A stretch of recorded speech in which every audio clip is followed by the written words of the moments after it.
European Commission President JeanClaude Juncker has said the Brexit process will take longer than we initially thought, blaming delays on Britain's failure to settle its financial obligations. Speaking to students at the University of Luxembourg, Mr. Juncker said the nations of Europe should be grateful for what Britain had done during war after war, but added now they have to pay. Mr. Juncker was speaking after the EU's chief Brexit negotiator, Michel Barnier, said talks on issues including the divorce bill had not made sufficient progress for him to be able to recommend moving on to the second phase of negotiations, covering trade. Mr. Barnier said the financial settlement had not even been the subject of negotiations during 4 days of talks this week because the UK was not prepared to indicate how much it was willing to pay.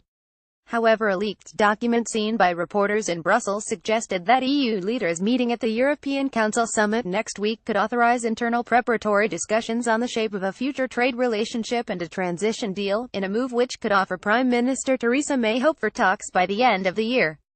PA Graphics Mr. Juncker said the first to be impressed by the enormous disadvantages that Brexit is entailing are the British. They are discovering, as we are, day after day new problems.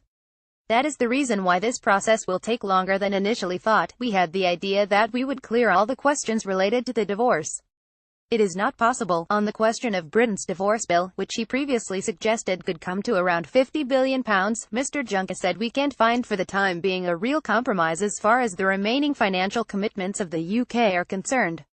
We worked constructively. We clarified certain points, without making massive steps forward at Michel Barnier Brexit https://cox51cvcr European Commission at @EU_Commission October 12, 2017. As we are not able to do this, we will not be able to say during the European Council in October that now we can move to the second phase of the negotiation, which means the shaping of the Britain-Europe future. If you are sitting in a bar and ordering 28 beers and then suddenly one of your colleagues is leaving and is not paying, that is not feasible.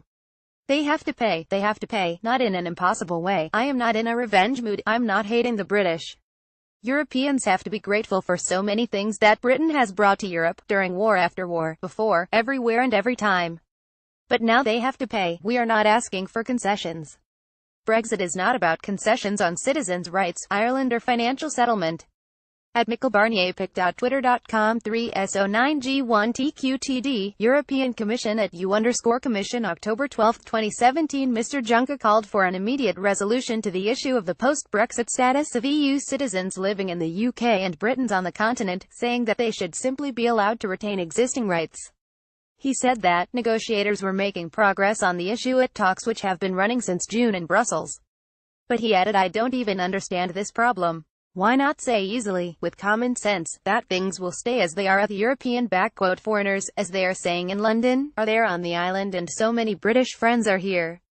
So let them stay here and let them stay there. Why are we discussing nonsense like that? Citizens have rights because of being citizens, not because there is a Brexit issue which has to be discussed. Phone call this evening with PM at Theresa_May to discuss the October EUCO.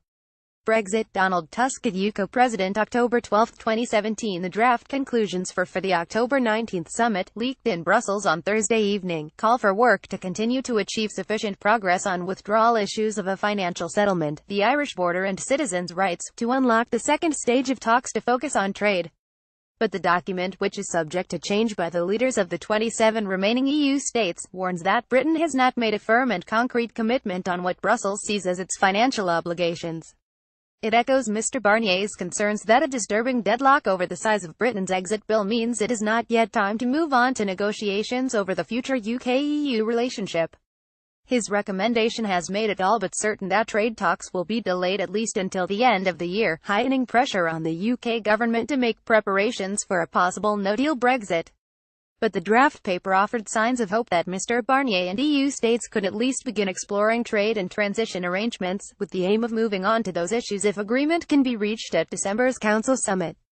At Westminster, Labour called for Mrs. May to change its flagship Brexit legislation, claiming that the EU withdrawal bill was not going before the Commons next week because the government was afraid pro-Europe Tory rebels would rebel on a series of amendments.